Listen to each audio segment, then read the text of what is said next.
In this video, we're going to talk about percent dissociation and polyprotic acids. So we're going to finish talking about weak acids, and then in a later video, we will talk about weak bases. Percent dissociation is defined as the concentration of weak acid that is dissociated divided by the initial concentration of the weak acid. And we multiply that by 100 to get a percentage. So for example, if we have a weak acid like acetic acid, over time as you put this in solution, once you first put it in solution, some of the molecules are going to stay acetic acid molecules, and some of them will break down into H+ and acetate ions. And the H+ will react with water to form H3O+ ions. So the concentration that is dissociated would be divided by the initial concentration, and we multiply that by 100. So we will look at some examples of calculating percent dissociation in class. The other thing we want to define here is how do we deal with a polyprotic acid? So when we talked about Kas earlier, we mostly looked at examples of weak acids that only had one proton. But what about if you have an acid that has more than one proton? So something like carbonic acid, which is H2CO3, or phosphoric acid, which is H3PO4. Well, those actually lose their protons one proton at a time. So there's actually more than one Ka.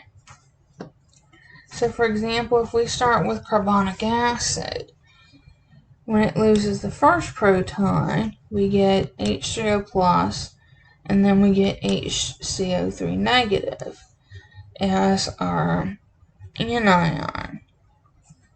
So we can write a Ka expression for that.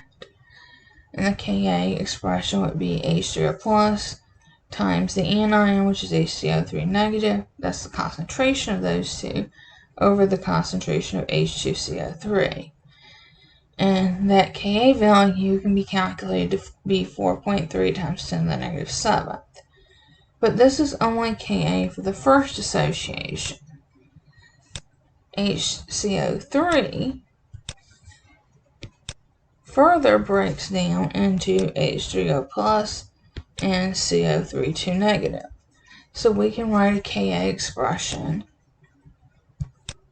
for this dissociation, for this reaction here.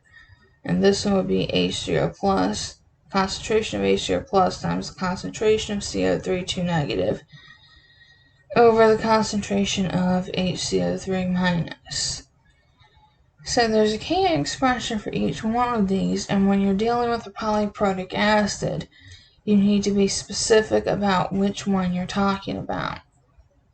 Most of the time, you will be given the Ka for the dissociation that you're actually dealing with. So if we were looking at H2CO3, we would have Ka1. If we were dealing with HCO3-, we would have Ka2. If you were not given Kas and you had to look them up, you would need to look at what species you're starting with. If you're starting with H2CO3, then you're looking for the first dissociation, because remember this happens one at a time. So you would start with Ka1. If you were starting with HCO3-, you would be looking up Ka2. So in general, as you remove each H+ from a polyprotic acid, it gets more and more difficult to remove the next proton. So when we're trying to calculate pH, it's generally only Ka1 that actually matters. Most of the time, by the time we get to the second and third, the Kas are so small that they're going to have a small effect, but a very small effect on the pH. So you can see, for example, for phosphoric acid, we have Ka1 is 7.11 times 10 to the negative 3. K2 drops to 10 to the negative 8th, and Ka3 drops to 10 to the negative 13. So the Ka's become smaller as we go to removing each proton. The same thing happens with citric acid. So we will wrap up with weak acids here, and we'll actually look at some practice problems done with polyprotic acids and percent dissociation in class. So I will see you in class.